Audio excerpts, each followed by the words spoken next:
దినము Bible study సందర్భంగా చిన్న మందగా దేవుడు మనల్ని సజీవులుగా ఉంచి జ్ఞాపకం చేసుకొని తన యొక్క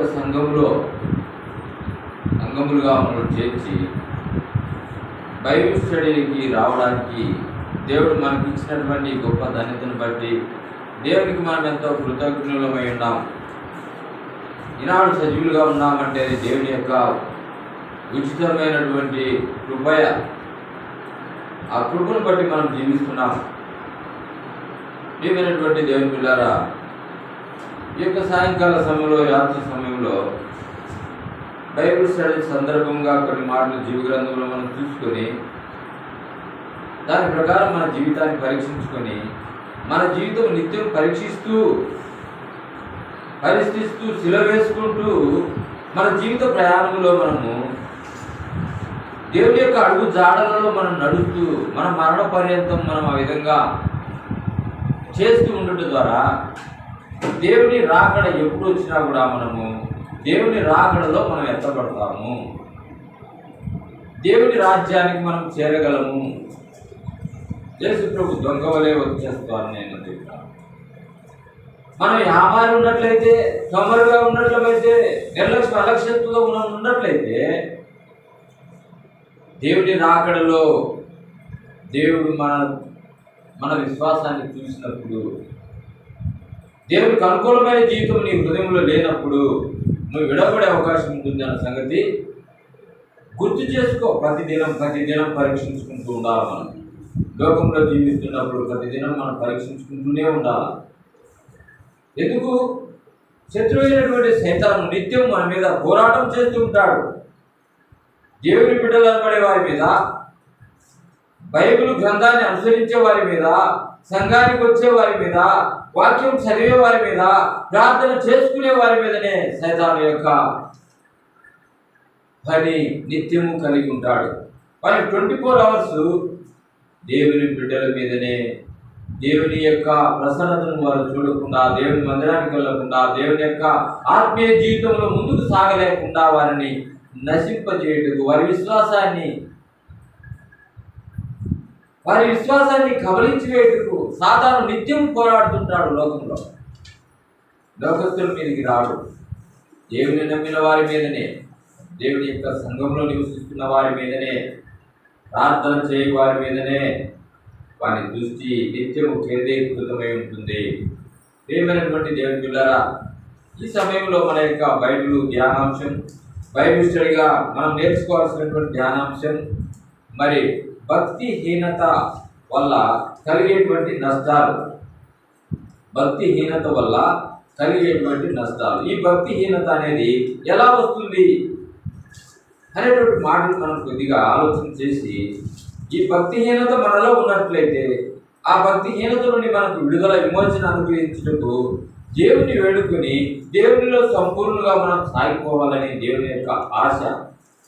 ఈ యొక్క ఆశను మనం నెరవేర్చువారంగా ఈ భూమి మీద నిత్యమైన సన్నిధిలో మెలుగుతూ, ఆయన వాక్యము వెలుగులో మనం పరిశీలించుకుంటూ నిత్యం ఆయనలో అతుకబడి స్థిరపడి ఆయన శరీరంలో ఐక్యపరచబడి జీవిస్తున్నంత కాలము శత్రువు మన జోలికి రాడు, మనల్ని ముట్టలేడు. దేవునటువంటి దేవుని సంగమా, మొట్టమొదటిగా భక్తిహీనత వల్ల కలిగే నష్టాలు మరి బైబిల్ గ్రంథంలో చూస్తాం. మొట్టమొదటి మాట చూసుకొని ప్రార్థన చేసుకొని వాక్య యొక్క ధ్యానంలో ప్రవేశిస్తాం. ఎఫెసీయులకు రాసిన పత్రిక 4వ అధ్యాయము. ఎఫెసీయులకు రాసిన పత్రిక 4వ అధ్యాయము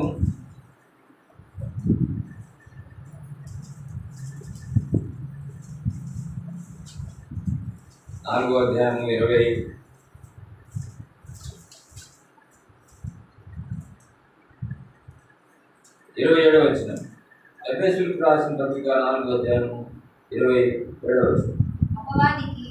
అపవాదికి చోటీయుడి, దొంగిలవాడు ఇక మీదట దొంగిలక అక్కరగల వారికి పంచిపెట్టుటకు వీలు కలుగు నిమిత్తము తన చేతులతో మంచి పని చేయుచు కష్టపడవలెను. తర్వాత యోహాను సువార్త 10వ అధ్యాయము 10వ వచనం.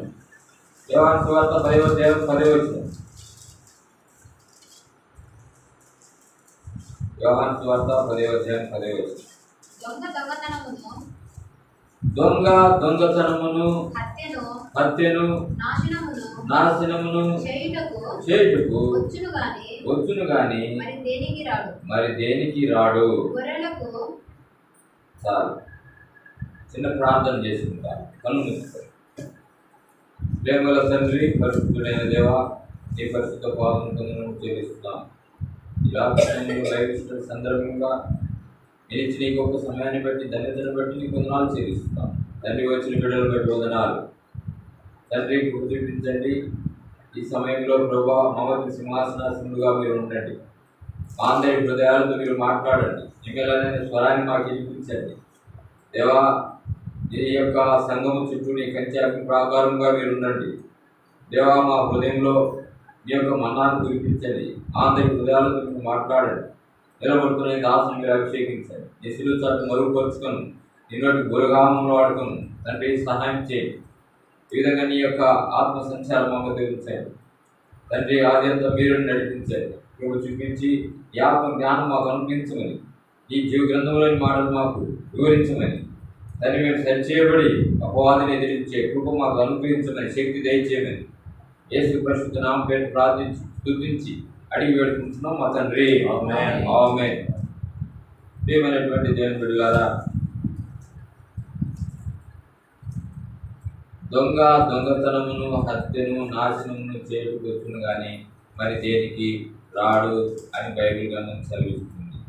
అపవాది మరి చోటీయుకుడి, అపవాదికి చోటీయుకుడి. అపవాది అనేటువంటి సైతాను దేవుని నమ్మినటువంటి బిడ్డల హృదయాలలో విత్తబడిన వాక్యాన్ని ఎత్తుకొని పోవటం కూడా నిత్యము పోరాడుతూనే ఉంటాడు. మన హృదయంలో దేవుని వాక్యాన్ని మనం నెమరువేసుకుంటా ఉంటే వానికి ఎక్కడ లేని బాధ.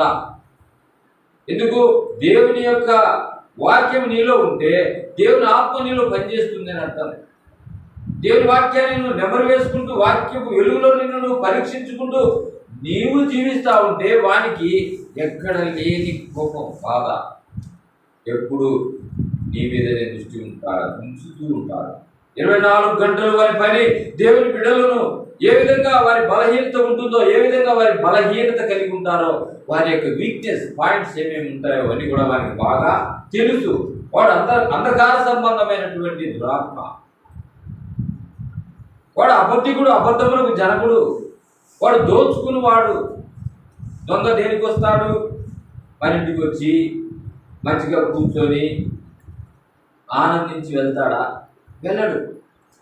మన ఇంటికి వచ్చిన వెంటనే వాడు మంచి మంచి బీరువాలు చూస్తాడు, మంచి మంచి డబ్బులు చూస్తాడు, బంగారం చూస్తాడు. ఇది దోచుకొని పోవడానికి ప్లాన్ ప్రకారమే వస్తాడు, కానీ మన ఇంటికి చుట్టుగా రాడు కదా. వారి వృత్తి దొంగతనం, వారి వృత్తి దోచుకోవడం. ఇది ఆత్మీయ జీవితంలో సాధారణుడు మన పట్ల చేస్తున్నటువంటి వృత్తి. నీ ఆత్మీయ జీవితాన్ని కొల్లగొట్టి నువ్వు దేవునిలో నిలకడగా ఉండకుండా, దేవుని విశ్వాసం ఉంచకుండా నీ జీవితాన్ని, నీ కుటుంబాన్ని నాశనానికి అప్పగించబడి శరీర కార్యాలకు అప్పగించుకొని మరి డిప్రెషన్కు నువ్వు రకరకాలైనటువంటి చింతలకు గురి చేసేటువంటి ఆలోచనలు నీ ముందు పెట్టి వాడు నిన్ను, నీ శరీరాన్ని, నీ కుటుంబాన్ని మరి పతన స్థాయికి తీసుకుని రావడానికి వాడి పని 24 గంటలు ఇదే సంగతి గుర్తుపెట్టుకో ప్రియ దేవుని బిడ్డలారా. ఈ విధంగా మనలోనికి వచ్చి మనలో ఉన్న బలహీనతలు చోటు చేసుకొని మనలో ఉన్న విశ్వాసాన్ని మరి తగ్గుదల పట్టించే విధంగా ఏ యాపకాలు మనలోనికి పంపించి మనలో ఉన్న విశ్వాసాన్ని దోచుకునేవాడుగా ఉంటున్నాడు. వాడే దొంగ, వాడే అబద్ధికుడు. అవ్వ దగ్గరికి వెళ్ళింది, అబద్ధం ఆడింది. ఏమని అబద్ధం ఆడింది? అవ్వా ఆ పండును చూసింది. పండు చూసిన వెంటనే రమ్యంగా కనపడింది, ఆశ కలిగింది తినాలని. పండును కోసుకొని వచ్చింది. పండు కోసుకోకమునుకు మా దేవుడు ఇలా చెప్పినాడు అని సైతానుతో చెప్పినా కూడా సాతాను మోసగిచ్చింది. ఇది నిజమా? మీ దేవుడు ఇలా చెప్పినాడా? మీరు దేవతల వలె ఉంటారని మీరు దేవతల వల్ల ఎరిగిపోతారని ఆయనకి ఎక్కడ లేని ఈర్ష్య కలిగి ఉండొచ్చు. అందుకు ఆ విధంగా చెప్పినాడు అని అబద్ధం ఆడి అవ్వను అబద్ధాల వలలోనికి పంపించి ఆ మాటను నమ్మించి ఆ పండును కోయించి తినేటట్టు చేసింది అవ్వ ఆదాములను. ఆజ్ఞను అతిక్రమించే విధంగా చేసింది ఈ యొక్క సాతాను, అపవాది, లూసిఫర్. ఈ విధంగా వారితో దేవుడు ప్రతి చల్లపూట దేవుడు ఏదేని తోటలో వారితో మాట్లాడుతూ సంభాషిస్తూ దేవుడి వాళ్ళ యొక్క సహవాసం అంతా కూడా దేవుడు వాళ్ళని సహవాసాన్ని కలిగి నిత్య ఆనందముతో ఆ ఏదేని తోటలో నివసిస్తున్న వీరిని ఆ సాతాను మోసగించి దేవుడు ఏ పండులైతే తినవద్దని వారికి ఆజ్ఞ ఇచ్చినాడో ఆ పండులే తినేటట్టు చేసింది సాతాను, అపవాది. ప్రియమైనటువంటి దేవుని బిడ్డలారా, ఎప్పుడైతే ఆజ్ఞలు అతిక్రమించినారో వారు పాపం చేయడానికి ఏమాత్రము అవ్వ సందేహించకుండా పాపం చేయడానికి కారులాలైంది. సాతాను యొక్క మాటలు అంత రుచిగా ఉంటాయి, అంత రమ్యంగా ఉంటాయి, అంత ఆకర్షణీయంగా ఉంటాయి. భార్యాభర్తల మధ్య ఆకర్షణీయకరమైనటువంటి విభేదాలు కలిగిస్తుంది. ఈర్ష్యా దేశాలతో సంబంధించినటువంటి రకరకాలైనటువంటి లక్షణాలను కలిగిస్తుంది. కుటుంబాలను పతనావస్థకి తీసుకొని వెళ్తుంది. మొట్టమొదటి కుటుంబం అవ్వాదాము, వారి కుటుంబాన్ని పతనావస్థకు తీసుకుని వచ్చినటువంటి సాతాను మన కుటుంబాలను ఎందుకు తీసుకుని రాడు? మన చెవిలో వస్తాడు, చెవిలో మాట్లాడతాడు, తలంపుల ద్వారా మాట్లాడతాడు, క్రియల ద్వారా మాట్లాడతాడు. ఇది సాతాను క్రియ. నువ్వు ఎరగకపోతే పడిపోయానికి ఆస్కారం ఉందన్న సంగతి గుర్తుపెట్టుకో. ఈ విధంగా దొంగ దోచుకుంటుకే వస్తాడు కానీ, నాశనం చేతికే వస్తాడు కానీ, మరి హత్యల చేతికి వస్తాడు కానీ మరి దేనికి రాడు. మన యొక్క ప్రతివాది అయినటువంటి అపవాది సాతాను, లూసిఫర్ ఈ విధంగా మన యొక్క ఆత్మీయ జీవితాన్ని కొల్లగొట్టి దేవునికి విరోధమైన పాపాలను మన ద్వారా చేయించాలని వారి యొక్క ఉన్నత సంకల్పం సృష్టి ఆరంభం నుండి మొదలైంది. ఈనాటి వరకు మనల్ని ఆ విధంగా తన పనిని తను చేసుకుంటూనే వస్తుంది. నీ బలహీనత ఎక్కడుందో నీకు తెలుసు, సాతాను కూడా తెలుసు. ఆ బలహీనత మీద వాడు దెబ్బ కొడతాడు. ఆ బలహీనత ద్వారా నీలోకి ప్రవేశిస్తాడు. నీ కుటుంబాన్ని పతనావస్థకు తీసుకుని వచ్చేంత వరకు, నీ బిడ్డను పతనావస్థకు తీసుకుని వచ్చేంత వరకు వాడు వదిలిపెట్టాడు. ప్రియమైనటువంటి దేవుని బిడ్డలారా, ఈ విధంగా మనలోనికి వచ్చి మనలో ఉన్న భక్తిని కొల్లగొట్టి మనలో ఉన్న విశ్వాసాన్ని నాశనం చేయడానికి వాడు వేసేటువంటి వల పాపము. ఆ పాపము ఎన్ని రూపాలలోనైనా సరే నీకు తగిన విధంగా నీలోనికి ప్రకటించడానికి వాడు నిత్యము నిద్రాగారం లేకుండా నీ మీద ప్రయోగాలు కలిగి ఉంటాడు. రాత్రి అన్నం తిన్న తర్వాత మనం నిద్రపోవాలనుకుంటాం, రెస్ట్ కావాలనుకుంటాం, పగులతో పనిచేస్తూ వస్తాం. రాత్రి అన్నం తిన్న వెంటనే నిద్ర వస్తుంది, నిద్రపోతాం. అయితే వారికి నిద్ర లేదు, వారికి నిద్ర ఉండదు. వాడు అంధకార సంబంధమైనటువంటి దురాత్మ 24 గంటలు దేవుని బిడ్డలు, దేవుని కుటుంబాల మీద, దేవుని సంఘాల మీద వారి విషపు ప్రయోగాలు కుమ్మరించి సంఘాలను సైతం పతనావస్థకు తీసుకుని వస్తున్నాయి, నాశనానికి తీసుకుని వస్తున్నాయి. ఆ విధంగా సైతాను అనేక రకాలుగా మనల్ని నాశనం చేస్తూ ఉన్నాడు. ప్రియమైనటువంటి దేవుని బిడ్డలారా, ఈ విధంగా మనలోని ప్రవేశించి వాడు భక్తిహీనత అనేటువంటి క్రియను మనలోకి పంపించి మనల్ని రకరకాలుగా మనల్ని మన కుటుంబాలను సైతం నరకానికి సిద్ధపడే వారుగా భూమి మీద తయారు చేస్తున్నాడన్న సంగతి మర్చిపోవద్దు. ఈ విధంగా మన యొక్క ధ్యానాంశంలో భక్తిహీనత వల్ల కలిగేటువంటి నష్టాలు ఏమిటో కొన్ని చూసుకొని ముగించుకొని ప్రార్థన చేస్తాం. మొట్టమొదటి మరి బలహీనత ఏంటో చూద్దాం. మొట్టమొదటి బలహీనత, భక్తిహీనత ద్వారా వచ్చేటువంటి మొట్టమొదటి బలహీనత. యోగు గ్రంథం 8వ అధ్యాయము 13వ వచనం. యోగు గ్రంథం 8వ అధ్యాయము 13వ వచనం.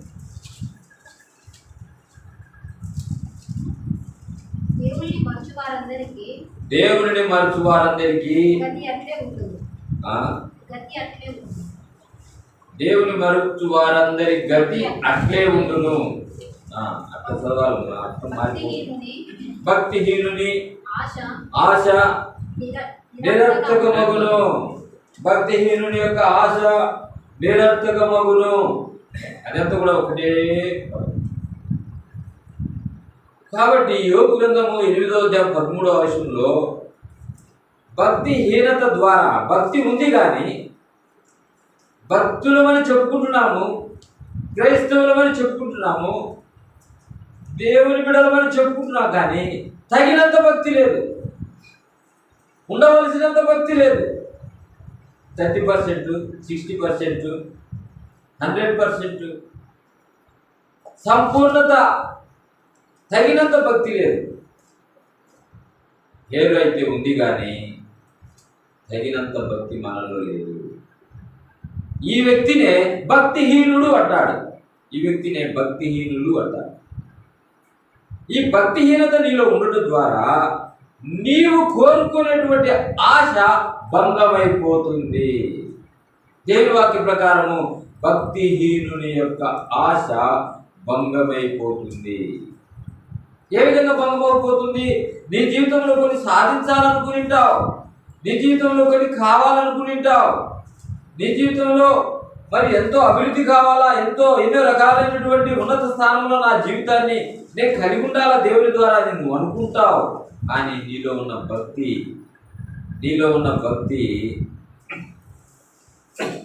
భక్తిహీనత అనేది నీలో ఉండటం ద్వారా ఆ యొక్క ఘనకార్యాలు నీ జీవితంలో దేవుడు చేయలేడు.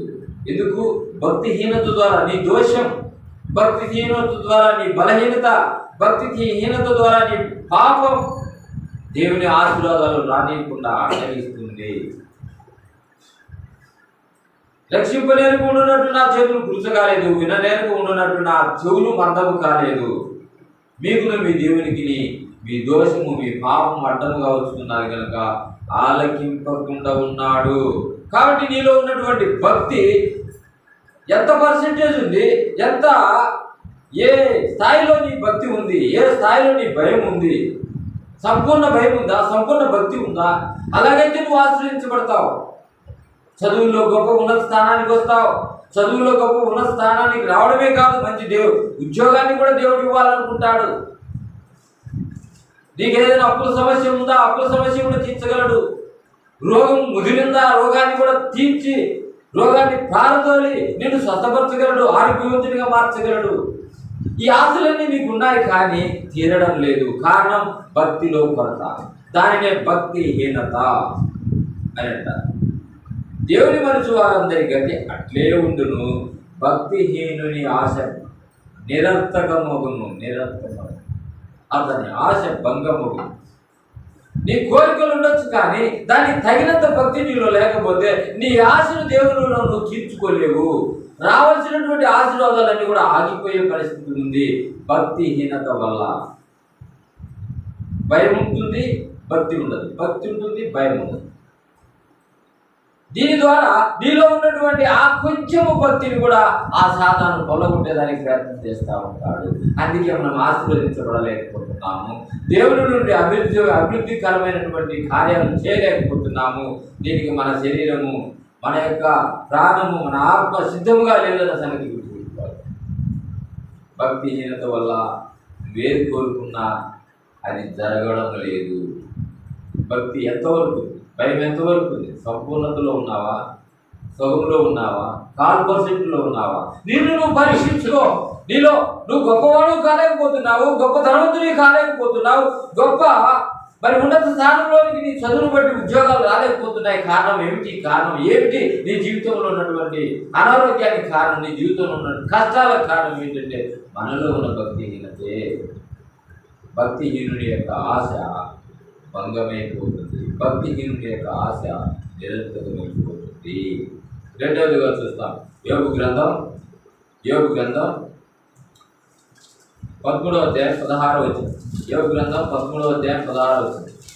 రెండవ భక్తిహీనత వల్ల కలిగే నష్టం. యోబు గ్రంథం 13వ అధ్యాయం 16వ వచనం.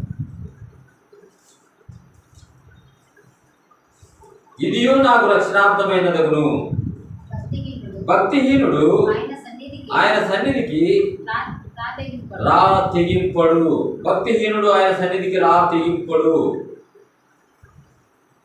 భక్తిహీనత మనలో ఉన్నప్పుడు దేవునికి మందిరానికి రావాలంటే మనకు మనసు ఉండదు. దేవునికి మందిరానికి రానియకుండా సాతాను మన మధ్య ఏం చేస్తాడంటే చుట్టాలను పంపిస్తాడు. మంచి ముఖ్యమైనటువంటి చుట్టాలు వస్తారు, బంధువులు వస్తారు, స్నేహితులు వస్తారు, అదే టైంకి వస్తారు.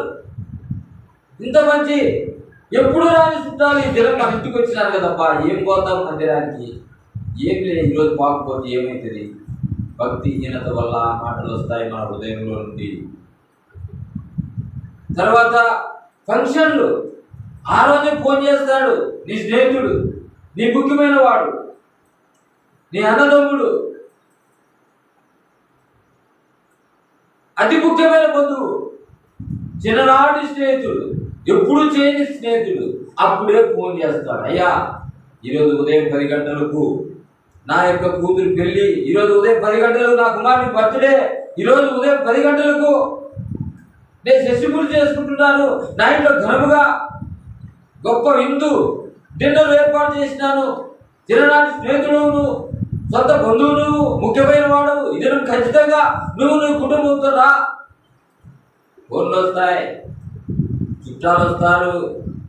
ఎప్పుడు? దేవుడి సన్నిధికి వచ్చేటప్పుడే. ఇది సైతాను వేసే వల.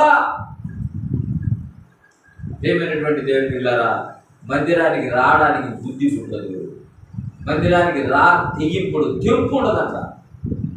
హృదయంలో తెగాలని, దేవుని మందిరానికి వెళ్ళిన తర్వాతనే నా కార్యక్రమాలు. కాబట్టి విశ్వాసి దేవుని బిడ్డ, లోకములో ఉన్నవాటిని నేను ప్రేమింపుడి, అవి తండ్రి వలన పుట్టినవి కావు. ఎవడైనా నువ్వు లోకమును ప్రేమించిందనలా వాడు దేవుడికి శత్రువును. లోకములో ఉన్నదంతయు శరీరాశ, నేత్రాశ, జీవపు డంబం. విశ్వాసులు పాలెక్కడిది, విశ్వాసికి కొత్త ఎక్కడిది. లోకంలో నువ్వు జీవించాలి కానీ లోకం నీలోనికి రాదు. దేవుని మందిరానికి రావాలంటే బద్ధకం, నిర్లక్ష్యం, సోమర్తనం. దీనికి అంతటి కారణం మన శరీర బలహీనత, మన యొక్క భక్తిహీనత, మన అవిశ్వాసము, మనలో ఉన్నటువంటి లోక సంబంధమైన చింత.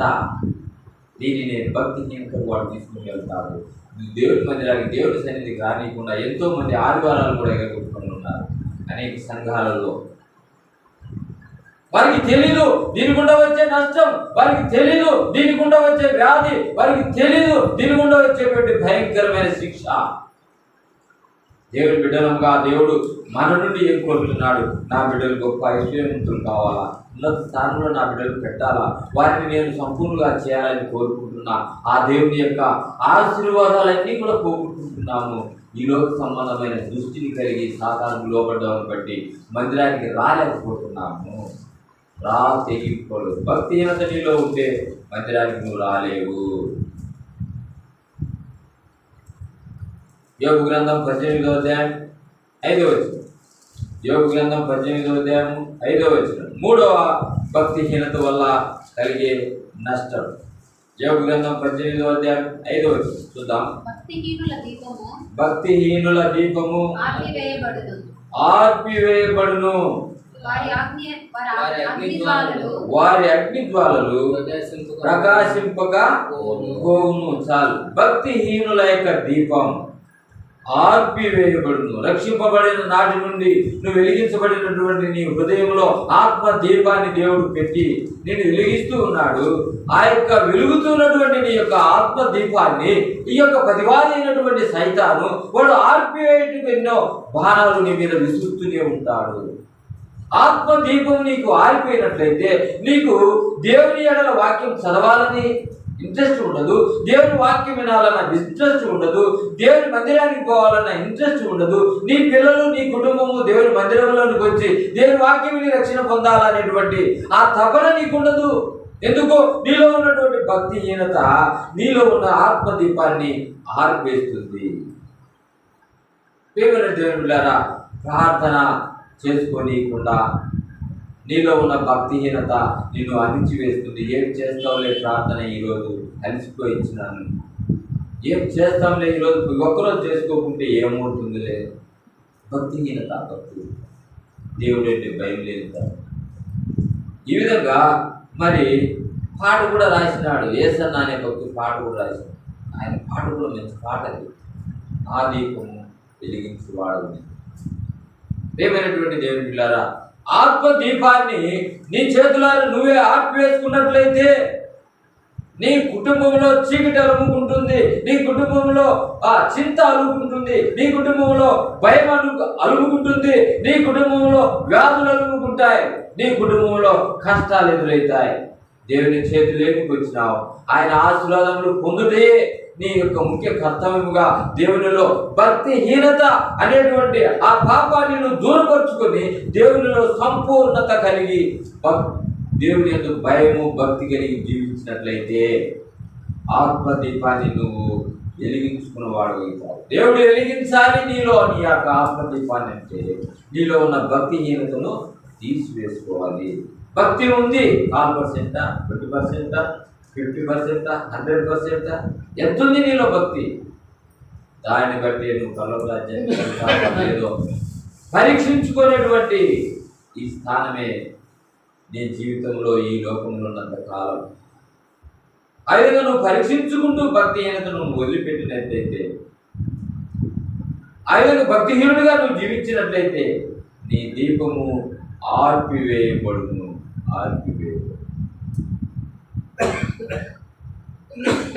నాలుగవదిగా చూద్దాం. భక్తిహీనత వల్ల కలిగే నష్టాలలో 4వది కీర్తన గ్రంథం 37వ అధ్యాయము 38వ వచనం. కీర్తన గ్రంథం 37వ అధ్యాయము 38వ వచనం. ఒకడైనను విడవకుండా అపరాధులు నశించుదురు. భక్తిహీనుల సంతతి నిర్మూలమగును. భక్తిహీనుల సంతతి నిర్మూలమగును. ఒక్కడైన నిలవకుండా అపరాధులు నశించుదురు. అపరాధులు అంటే పాపము చేయవారు, ఆజ్ఞను అతిక్రమించువారు. భక్తిహీనుల సంతతి నిర్మూలమగును. భక్తిహీనుల యొక్క సంతతి నిర్మూలం చేస్తాడు దేవుడు. భక్తిహీనుడిగా ఉంటున్నావా, నీ సంతతి కూడా నిర్మూలం అవుతుంది. ప్రియమైనటువంటి దేవుని పిల్లారా, భక్తిహీనత వల్ల నీ కుటుంబానికి కూడా నష్టం వస్తుంది, నీ పిల్లలకు నష్టం వస్తుంది, నిర్మూలం అయ్యే స్థితి నీకు వస్తుంది. జాగ్రత్త. భక్తి ఉంది కానీ భయం లేదు, భయము భక్తి సంపూర్ణంగా లేదు. దానివల్ల నీ కుటుంబం పతనాస్థాయికి చేరుకుంటుంది. దీనికి కారకుడు సైతాను. ఈ సైతాను తాగడాన్ని బట్టి, లోబడ్డాన్ని బట్టి, వారి క్రియలను చేయడాన్ని బట్టి, భక్తిహీనత నీలోకి రావడాన్ని బట్టి నీ పిల్లలు కూడా వృద్ధిలోకి రారు. మొదటి సమూయేలు గ్రంథం 2వ అధ్యాయంలో ప్రవక్త అయినటువంటి ఏలీ అక్కడ మరి యాజకుడుగా సేవ చేస్తున్నాడు మందిరంలో. ఆయనకు పుట్టినటువంటి కుమారులు యవన ప్రాయంలో ఏం చేస్తూ వచ్చినారంటే, ఆ యొక్క మందిరానికి వచ్చే వారి అందరి మీద అసభ్యకరంగా ప్రవర్తిస్తూ దేవుని యొక్క మందిరంలో దేవునికి విరోధమైన కార్యాలు చేస్తూ దేవుని హృదయాన్ని గాయపడుతూ వచ్చినారు వారు. ఆ దినములలోనే సమూయేలును చిన్న మరి హన్న ఆ మందిరంలో సమర్పించింది దేవుని కొరకు. అటువంటి భయంకర దినాలు, అటువంటి మరి పాప సంబంధమైన క్రియలు చేస్తున్నటువంటి మనుషుల మధ్య సమూయేలు దేవుని యొక్క బిడ్డగా పరిశుద్ధిగా జీవిస్తూ వచ్చినాడు. దేవుని మాటలు వినే వ్యక్తిగా జీవిస్తూ వచ్చినాడు. ఏలీ కుమారులు అయితే, ప్రవక్త అయినటువంటి ఏలీ కుమారులు, యాజకుడైనటువంటి ఏలీ కుమారులు అనేక రకాలైన పాపాలు చేస్తూ దేవుని ఉగ్రతకు కారులేదు కావడాన్ని బట్టి వారు మరణించిన భయంకరమైన మరణం పాల్గొన్నారు. వారి యొక్క ఒక యాజకుల కుమారులు గొప్ప ఉన్నత స్థానంలో ఉండాల్సిన వారు, గొప్ప ఏలీ తర్వాత యాజకత్వం ధర్మం జరిగించాల్సిన వారు, దేవుని ప్రవక్తలుగా అభివృద్ధి పొందాల్సినటువంటి వారు భయంకరమైన పాపాన్ని చేసి కుటుంబాలు సైతము, ఆ ఇద్దరు కుమారులు సైతము, ఆ కుటుంబమే నా మరణానికి అప్పగించదు. ఇద్దరు కుమారులు చనిపోయినారు, కోడలు చనిపోయినారు, భూమి మీద తుడుచుడు. ఏమైనటువంటి దేవుని పిల్లలు, భక్తిహీనత వల్ల నీ కుటుంబం వృద్ధిలోకి రాదు, భక్తిహీనత వల్ల నీ పిల్లలు వృద్ధిలోకి రారు, భక్తిహీనత వల్ల నీకు సమృద్ధి దొరకదు, భక్తిహీనత వల్ల శాంతి సమాధానం ఉండదు. కాబట్టి ఏలీ కుమారులను దేవుడు నొక్కినాడు. ఆయన సంతానం మీద దేవుని ఉగ్రత వచ్చింది. ఎందుకు? భక్తిహీనులుగా తయారు చేయబడ్డారు. నీ జీవితాన్ని, నా జీవితాన్ని, మనందరి జీవితాన్ని పరీక్షించుకుంటే మనలో ఎక్కడైనా భక్తిహీనత ఉందో పరీక్షించుకొని దేవుడు సెలవిస్తున్నాడు. భక్తిహీనత ఎక్కువ లోకంతో స్నేహం చేయడం ద్వారా, ఎక్కువ లోకపు క్రియలు చేయడం ద్వారా, ఎక్కువ సాధారణ సంబంధమైన వారితో నువ్వు స్నేహాన్ని కలిగి ఉంటుందా, ఎక్కువ కాలయాపన దినమంతా వారితో కలిసి ఉండడం ద్వారా భక్తిహీనత నీలో వచ్చేస్తుంది. దాని ద్వారా గొప్ప కార్యాలను నువ్వు దేవుడిలో చూడలేవు.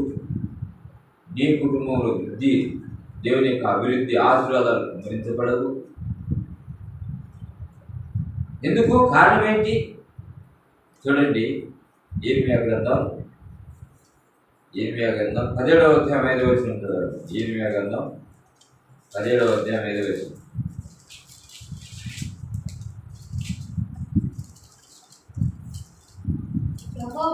యెహోవా ఇలాగ సెలవిస్తున్నాడు, నరులను ఆశ్రయించి శరీరులను తనకు ఆధారముగా చేసుకొనుచు తన హృదయమును యెహోవా మీద నుండి తొలగించుకున్నవాడు శాపగ్రస్తుడు. శరీరులను తనకు ఆధారముగా చేసుకొనుచు హృదయం యెహోవా మీద నుండి తొలగించుకున్నవాడు శాపగ్రస్తుడు. దినమంతా ఏ శరీరంతో నీ సహవాసం ఉంది, దినమంతా ఏ స్నేహితుల మధ్య నువ్వు సంచరించినావు, దినమంతా ఏ జ్ఞాపకాల మధ్య సంచరించినావు, నేను పరీక్షించుకో.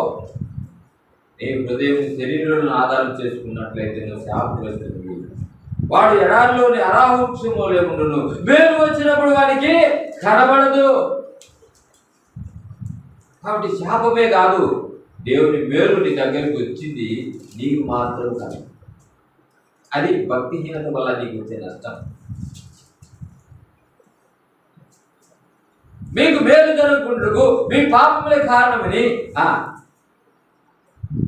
ఇర్మీయా 5వ అధ్యాయం వచ్చిన రాయి. మీకు మేలు జరుగుకుంటూ మీ పాపములే కారణమని బైబిల్ గ్రంథం సెలవిస్తారు. ఇర్మీయా 5:20. ఈ విధంగా భక్తిహీనత వల్ల నీ సంతానం నిర్మూలమైపోతుందన్న సంగతి మర్చిపోవద్దు. 5వదిగా చూస్తాం. 5వదిగా ఇదే కీర్తన గ్రంథం 37వ అధ్యాయం 12వ వచనం. కీర్తన గ్రంథం 37వ అధ్యాయం 12వ వచనం.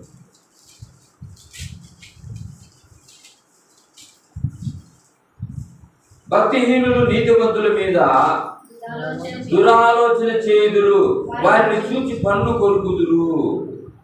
చూస్తారా? భక్తిహీనత నీలో ఉన్నట్లయితే నీ భక్తిహీనత వల్ల ఏం చేస్తావంటే నీతిమంతుల మీద నువ్వు దురాలోచన చేస్తావంట, పన్ను కొరుకుతూ ఉంటావంట. వాడు నీతిమంతుడుగా ఉన్నాడా, వాడు మందిరంలో గొప్పవాడా, వాడు మందిరంలో సేవ చేసేవాడా, వాడు మందిరంలో సంఘ పెద్దనా, వాడు మందిరంలో ఉన్నత స్థానంలో ఉంటాడా, మేము ఎన్ని సంవత్సరాల నుంచి రక్షణ పొందినాం, మాకు లేని ఆధిక్యత అది ఈ రోజు వచ్చిన ఆ వ్యక్తికి ఎలా వచ్చింది. నీతిమంతుల మీద పన్ను కొరుకుతుంటారంట భక్తిహీనుడు, వారి విషయమై దురాలోచన చేస్తాడంట భక్తిహీనుడు. గౌరవలేని చదవమంటుంది. ఎందుకు? భక్తి ఆ విధంగా ఉంది నీలో. భక్తి ఉంది కానీ హీన దశలో ఉంది. భక్తి ఉంది కానీ తక్కువ ఉంది. ఏ స్థాయిలో ఉన్నావు? ఇతరులు విమర్శించే స్థాయిలో ఉన్నావు. ఇతరుల యొక్క క్షేమాన్ని కోరుకునే స్థాయిలో నువ్వు లేవు. ఇతరుల యొక్క అభివృద్ధిని కోరుకునే స్థాయిలో నువ్వు లేవు. ఇతరుల క్షేమం కొరకు ప్రార్థన చేసే స్థితి నీకు లేదు. ఇది దైవ స్వభావం, దైవ లక్షణం. ఈ స్వభావం నీలో ఉంటే తప్ప లేకపోతే నీ జీవితంలో భక్తిహీనత ఉండుట ద్వారా దురాలోచన కలిగి ఉంటావు. ఆ దురాలోచన కలిగి ఉండుట ద్వారా పనులు కొరుకుతూ ఈర్ష్య ద్వేషం కలిగి ఉండుట ద్వారా ఈ సాధారణ సంబంధమైన లక్షణాలు నీలో ఉండుట ద్వారా నీ భక్తిహీనత ద్వారా నీకున్నటువంటి నీతిని పోగొట్టుకుంటావు అన్న సంగతి గుర్తు. ఆరోదిగా చూస్తాం. భక్తిహీనత వల్ల కలిగే నష్టాలలో ఆరోది కీర్తన గ్రంథం 37వ అధ్యాయం 21వ వచనం. కీర్తన గ్రంథం 37వ అధ్యాయం 21వ వచనం. భక్తిహీనులు అప్పు చేసి తీర్చక ఇందురు, నీతిమంతులు దాక్షిణ్యము కలిగి ధర్మమిత్తురు. చాలు. భక్తిహీనత నీలో ఉండటం ద్వారా అప్పులు చేస్తాము, వాటిని తీర్చకుండా ఉంటామంట. కారణము అప్పు మీద అప్పు పెరిగిపోతా ఉంది. కారణము రోగం మీద రోగం పెరుగుతూ ఉంది. కారణము కుటుంబంలో విచ్ఛిన్నత, కుటుంబంలో అశాంతి. కారణం భక్తిహీనత. భక్తి ఉంది కానీ 4% ఉందా, 50% ఉందా, 100% ఉందా? దేవునికి నమ్మకస్తుడిగా ఉన్నావా? భయం భక్తి కలిగి జీవిస్తున్నావా? ప్రియమైనటువంటి దేవుని బిడ్డలారా, భక్తిహీనత నీలో ఉంటే ఎవరికన్నా అప్పిస్తే ఇంకా దాన్ని తీర్చలేవట. ఎవరికన్నా అప్పిస్తే దాన్ని తీర్చలేవు. భక్తిహీనత ఉంది కదా.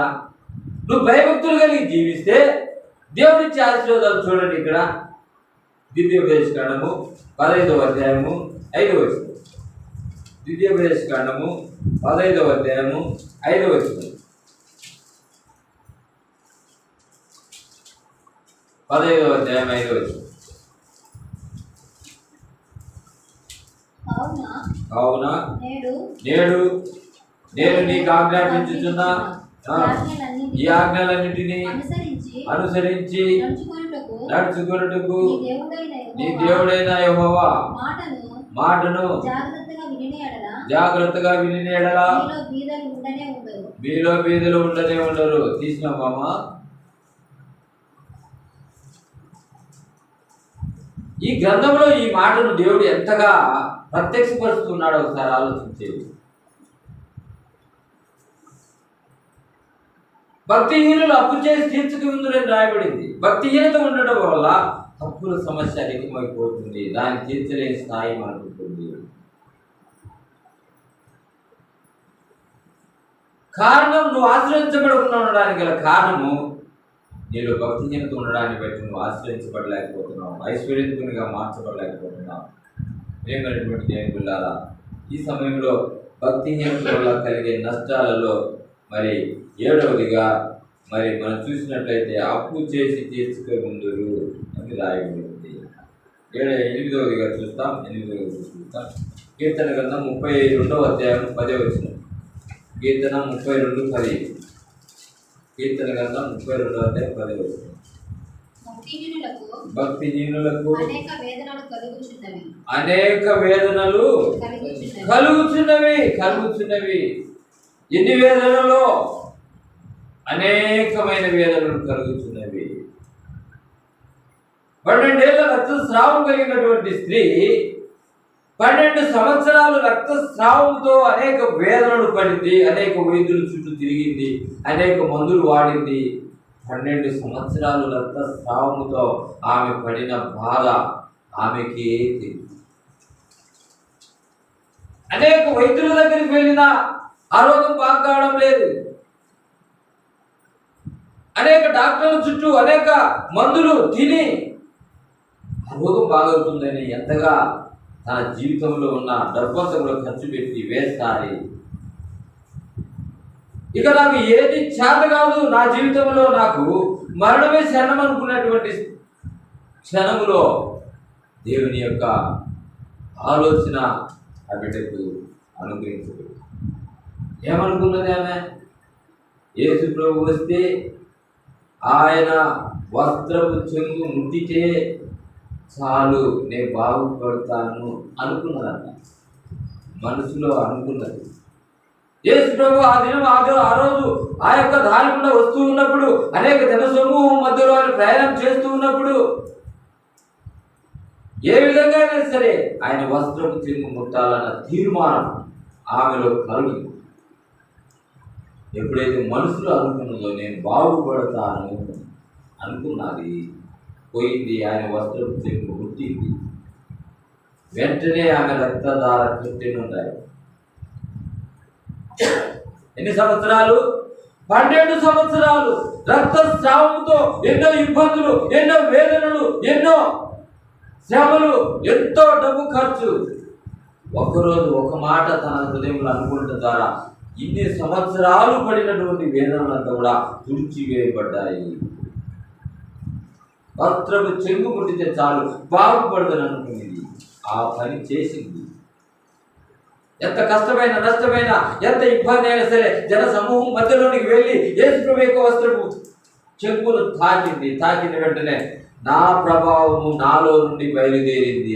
ఎవరి ఎదుగు వెళ్ళింది? యేసుప్రభు తెలియదా? తెలుసు. నాలో నుంచి ప్రభావం బయలుదేరింది. అప్పుడు ఆమెతో అంటున్నాడు, అమ్మా నీ విశ్వాసమే నిన్ను. కాబట్టి భక్తిహీనత నీలో ఉంటే ఈ యొక్క 12 ఏళ్ల రక్తస్రావం కలిగిన వ్యక్తి ఎన్నో రకాలుగా వేదన అనుభవించింది. నీ జీవితంలో భక్తిహీనత ఉన్నట్లయితే ఇలాంటి వేదనలను నువ్వు కలిగి ఉంటావు సంగతి గుర్తుపెట్టుకో. భక్తిహీనతను తీసివేయి, అవిశ్వాసాన్ని తీసివేయి, నిర్లక్ష్యాన్ని తీసివేయి, సోమర్థనాన్ని తీసివేయి. నీలో ఉన్న ఆ యొక్క ఆత్మీయ పురికొల్పు దేవుని కొరకు త్యాగం చేయి. యేసు ప్రభు కొరకు సిలువ వేసుకో. సమస్తమును ఈ లోకంలో దేవుని కొరకు త్యజించు. ఏమైనటువంటి దేవుని పిల్లరా, దేవుని ఆ విధంగా నువ్వు ధరించుకోకపోతే నీ జీవితంలో సమస్తమును కోల్పోవడమే కాదు, వేదనలు అనుభవిస్తావు. చివరిగా ఒకటి చదువుకుందాం.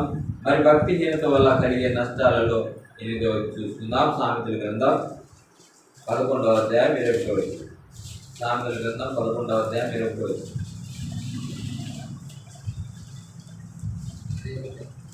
సామెతల గ్రంథం 11వ అధ్యాయం 21. నిశ్చయముగా భక్తిహీనునికి శిక్ష తప్పదు.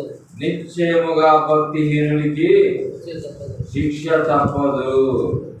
ప్రియమైన దేవుని బిడ్డలారా, భక్తిహీనత వల్ల కలిగే నష్టాలు దేవుడు నీకు తెలియజేస్తుండగా ఎన్ని విషయాల్లో నువ్వు ఓడిపోయినావు, ఎన్ని విషయాల్లో అపజయం పాలైనావు, ఎన్ని విషయాల్లో దేవుని ఆశీర్వాదాలు పోగొట్టుకున్నావో నువ్వు గమనించు. ఈ రాత్రి సమయంలో భక్తిహీనత వల్ల నీకు కలిగే నష్టాలను దేవుడు చూపిస్తున్నాడు. మొట్టమొదటి భక్తిహీనత వల్ల మనకి ఏం దేవుని యొక్క వాక్యాన్ని చూపిస్తుంది అంటే నీ ఆశ నిరర్థకమవుతుంది. భక్తిహీనత వల్ల నువ్వు మందిరానికి రావడానికి తెంపు ఉండదు. ఇది రెండవది. భక్తిహీనత వల్ల నీ దీపము, నీ ఆత్మదీపము ఆర్పివేసుకుంటావు. నీ ప్రార్థన జీవితం ఉండదు, పులికొరుపు ఉండదు, మందిరానికి రావాలని ఆశ ఉండదు, దేవుని వాక్యం చదవాలని ఆశ ఉండదు, కుటుంబ ప్రార్థన చేసుకోవాలని ఆశ ఉండదు. నీ ఆత్మదీపం ఆర్పివేసుకుంటావు. దీనికి కారణం భక్తిహీనత. 4వదిగా భక్తిహీనత వల్ల నీ సంతానం నిర్మూలమైపోతుంది. దీనికి సాక్ష్యమే ఏలీ కుమారులు. 5వదిగా భక్తిహీనత వల్ల నువ్వు నీతిమంతుల మీద స్వార్థాన్ని కలిగి ఉంటావు, దురాలోచన కలిగి ఉంటావు, ఈర్ష్య కలిగి ఉంటావు. దీనివల్ల నీకు గొప్ప నష్టాన్ని కలిగి ఉంటావు. దీనికి కారకుడు గుర్తుపెట్టుకో. ఏమైనా దేవుడు సౌలు భక్తులు మన మధ్య తీసుకుని వస్తున్నాడు.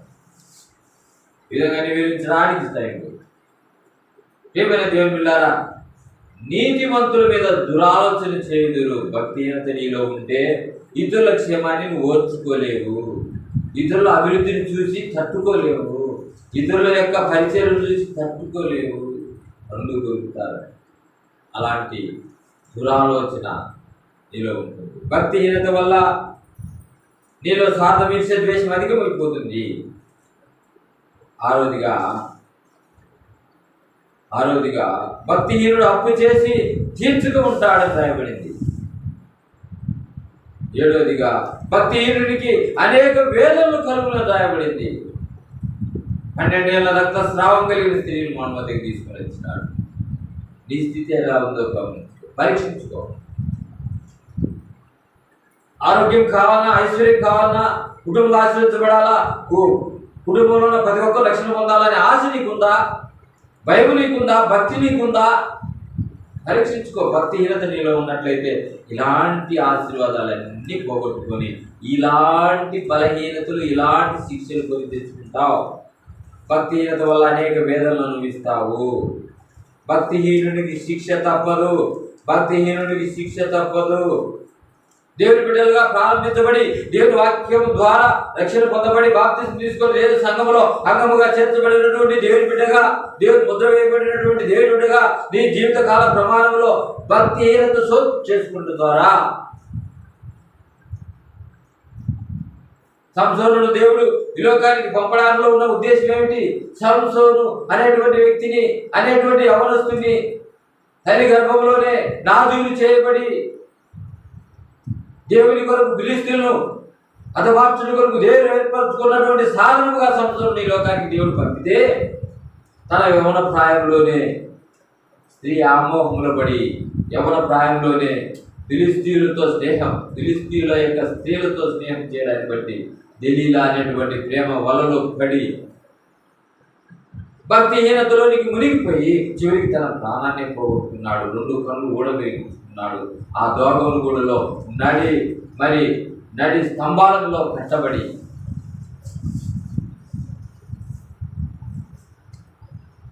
గుండు గొరిగించినారు. 2 కళ్ళు ఊడబెరికినారు. బాగా బంధించినారు. అటువంటి స్థితిలో దేవుడికి ప్రార్థన చేసినాడు సంసోను. మరలా తన ఎంటుకలు పెరుగుతూ రావడానికి బట్టి బలాన్ని దేవుడు ఈ ఒక్కసారికి ప్రభావాన్ని దేవుడుకుంటాడు. ఎప్పుడైతే ఆ దాగోను గుడిలో 2 స్తంభాలను, ఆ గొలుసులతో కట్టినటువంటి 2 స్తంభాలను లాగుతూ వచ్చినాడో, ఆ దాగోను గుడిలో పైన కింద నిలబడి చూస్తున్నటువంటి రాజు సమూహం, మంత్రులు, ఆ యొక్క పట్టణ ప్రజలు, ఆ దేశ ప్రజలందరూ కూడా ఒక్కసారిగా ఆ దాగోను గుడిలో పడి చనిపోయినారు. అంత జనం ఒక దినం. కారణం భక్తిహీనత వల్ల నీవు శిక్ష తప్పించుకోలేవు. భక్తిహీనత వల్ల గెహజీ శిక్ష తప్పించుకోలేదు. అబద్ధమాడినాడు. అబద్ధము ఆడి లోక సంబంధమైన వస్తువుల మీద దృష్టి పెట్టి, లోక సంబంధమైన వాటి మీద ఆశించి ఎలీషా దగ్గర శిష్యునిగా అనుభవిస్తున్నటువంటి గెహజీ, ఎలీషా తరువాత ప్రవక్తగా ఉండవలసినటువంటి ఉన్నత స్థానంలో ఉండవలసినటువంటి గెహజీ ఈ లోక సంబంధమైన వాటి మీద దృష్టి పెట్టి ధనాపేక్ష అనేటువంటి ఆ పాప సంబంధమైన వస్తువుల మీద, ఆ లోకం పైన దృష్టి పెట్టి అబద్ధం ఆడినాడు తన యొక్క ప్రవక్త అయినటువంటి ఎలీషా దగ్గర. దాన్ని బట్టి ఆ శిక్ష కొని తెచ్చుకున్నాడు. తెల్లనైన కుష్టు నీకును నీ సంతానానికి సర్వకాలం ఉండుగాక. 1 రోజు కాదు, 2 రోజులు కాదు, ఒక కాలం కాదు, 10 సంవత్సరాలు కాదు, సర్వకాలము తన సంతానానికి తన తెల్లనైన కుష్టు. భక్తిహీనత వల్ల ఎలాంటి కుష్టు నీకు సంభవిస్తుందో నీకు తెలీదు. ఎలాంటి రోగము నీ కుటుంబం మీదకి ప్రవేశిస్తుందో నీకు తెలీదు. ఎలాంటి మరణం నీ కుటుంబం మీదకి ప్రవేశిస్తుందో నీకు తెలీదు. నీకు ఎలా ప్రవేశిస్తుందో నీకు తెలీదు. శిక్ష అయితే తప్పించుకోలేవు. భక్తిహీనత నీలో ఉన్నట్లయితే దాన్ని దూరపరిచే దానికి నీలో చోటు లేకుండా చేసి దేవుని సన్నిధికి వచ్చి ఆయనకు నీ హృదయాన్ని సమర్పించుకో. అప్పుడు భక్తిహీనత నీలో నుంచి తీసివేసుకోవడం ద్వారా, దేవుని సన్నిధికి రావడం ద్వారా, దేవుని వాక్యం విని దాని ప్రకారం నడుచుకోవడం ద్వారా నీ జీవితం ఫలభరితంగా దేవుడు మార్చడానికి సిద్ధంగా ఉన్నాడు. ఆ విధంగా నువ్వు భక్తిహీనుడిగా నువ్వు ఉన్నంత కాలము నువ్వు అభివృద్ధి కాలేవు. నీ కుటుంబం అభివృద్ధి కాదు. నీకున్న సమస్యలు తొలగిపోవు. నీకున్న రోగము నయం కాదు. నువ్వు ఆశపడే ప్రతిదీ నువ్వు స్వతంత్రించుకోలేవు. దేవుడు నీ పట్ల దుఃఖపడుతూనే ఉంటాడు, కానీ నువ్వు ఏది కూడా సాధించలేవు. భక్తిహీనత అంత ఘోరమైన కాదు. దానికి కారణము సైతానును నువ్వు ఆహ్వానించినట్లయితే, సాతాను క్రియలు నీలో పరిపాలన చేస్తున్నట్లయితే, సాతాను సంబంధమైనటువంటి ఆలోచనను అనుసరిస్తున్నట్లయితే నువ్వు భక్తిహీనునివే. కుటుంబ ప్రార్థన కలిగి ఉండాలి. మనం దేవుని వాక్యాన్ని చదువుకోవాలి. ప్రతిదినం వాక్యానుసారముగా మనం పరిశీలించుకోవాలా. దేవునికి మనం అప్పగించుకోవాలా, సహవాసం కలిగి ఉండాలా, ప్రార్థన కలిగి ఉండాలా, రొట్టె కలిగి ఉండాలా, అపోస్తుల బోధ కలిగి ఉండాలా. ఇలాంటి సహవాసంలో నువ్వు నిలిచి ఉంటంత కాలం సాతాను నిన్ను ఏమీ చేయలేడు. దేవుని యొక్క కంచె, చుట్టూ కంచె అగ్ని ప్రాకారంగా తన దూతలు కూడా నీకు కాపుదల ఉంచుతాడు. ఏవో కుటుంబం చుట్టూ, ఆస్తి చుట్టూ, పిల్లల చుట్టూ దేవుని కంచె ఉంది. సాతాను ఏమీ చేసుకోలేకపోయాడు. ఈ విధంగా భక్తిహీనత నీలో ఉండటం ద్వారా సమస్తమును కోల్పోతావు, సమస్తమును స్వతంత్రించుకోలేవు. భయభక్తులు కలిగి దేవుని బిడ్డగా సంపూర్ణమైనటువంటి విశ్వాస వీరునిగాను జీవించు. అప్పుడు దేవునిలో గొప్ప కార్యాలను చూడగలవు. భక్తిహీనత వల్ల ఏమి చూసుకున్నాం? ఆశ భంగం అయిపోతుంది. భక్తిహీనత ఉంటే మందిరానికి రాకుండా చేస్తుంది. భక్తిహీనత ఉంటే మన హృదయంలో ఉన్న శాంతి సమాధానం ఆత్మదీపం ఆరిపోతుంది. మన భక్తిహీనత వల్ల మన సంతానం నిర్మూలమైపోతుంది. భక్తిహీనత వల్ల నీతిమంతుల మీద ఈర్ష్య కలిగి ఉంటాము. భక్తిహీనత వల్ల అప్పు చేసి తీర్చుకుంటాము. భక్తిహీనత వల్ల అనేక వేదనలు వస్తాయి. భక్తిహీనత వల్ల శిక్ష తప్పించుకోలేదు. ఈ విధంగా నీ జీవితంలో ఇంత భయంకరమైన శిక్షల నుండి విడుదల పొందాలంటే సాతాను వారి క్రియలను నువ్వు జయించి దేవుని బిడ్డగా, దేవుని వాక్యాన్ని అనుసరించే బిడ్డగా, దేవుని వాక్య ప్రకారం జీవించే బిడ్డగా సర్వాంగ కవచాలను ధరించుకొని అపవాదిని నువ్వు ఎదిరించకపోతే వాడు నీలోకి వచ్చి నివాసం చేస్తాడు. దేవుని స్థానాన్ని దొంగిలిస్తాడు. చివరిగా ఒక మాట చదువుకొని ప్రార్థన చేస్తాం. ఎఫెసీయులకు రాసిన పత్రిక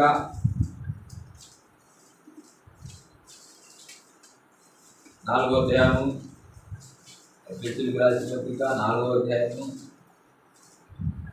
25 వచనాన్ని చదువుకుంటాం. మనము ఎఫెసీయులకు రాసిన పత్రిక 4వ అధ్యాయము, మనం ఒకరికొకరము అవయవమై ఉన్నాము కనుక మీరు అబద్ధమాడుట మాని ప్రతివాడు తన పొరుగు వారితో సత్యమే మాట్లాడవలెను. కోపపడుడి గాని పాపం చేయకుడి. సూర్యుడు అస్తమించు వరకు మీ కోపం నిలిచి ఉండకూడదు. అపవాదికి చోటుడి. దొంగిలు వాడికి మీద దొంగలుగా అక్కలగారు వారికి పంచిపెట్టుటకు వీలు కలుగు నిమిత్తము తన చేతులతో మంచి పని చేస్తూ కష్టపడవలెను. 31, 32 చదువుకుంటా.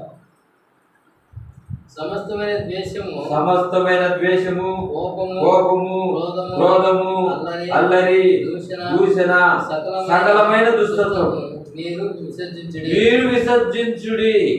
వదిలివేయండి. ఒకరి ఎడల ఒకడు దయగలిగి కరుణాహృదయులై క్రీస్తునందు దేవుడు మిమ్మును క్షమించిన ప్రకారం మీరును ఒకరినొకరు క్షమించుడి. ఈ క్రియలు మీరు కలిగి ఉండాలని దేవుని మనతో మాట్లాడుతాము.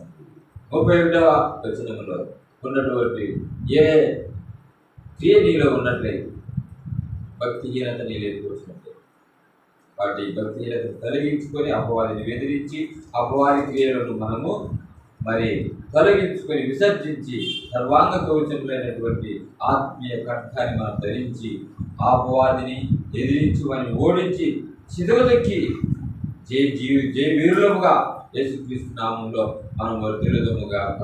ఆమేన్.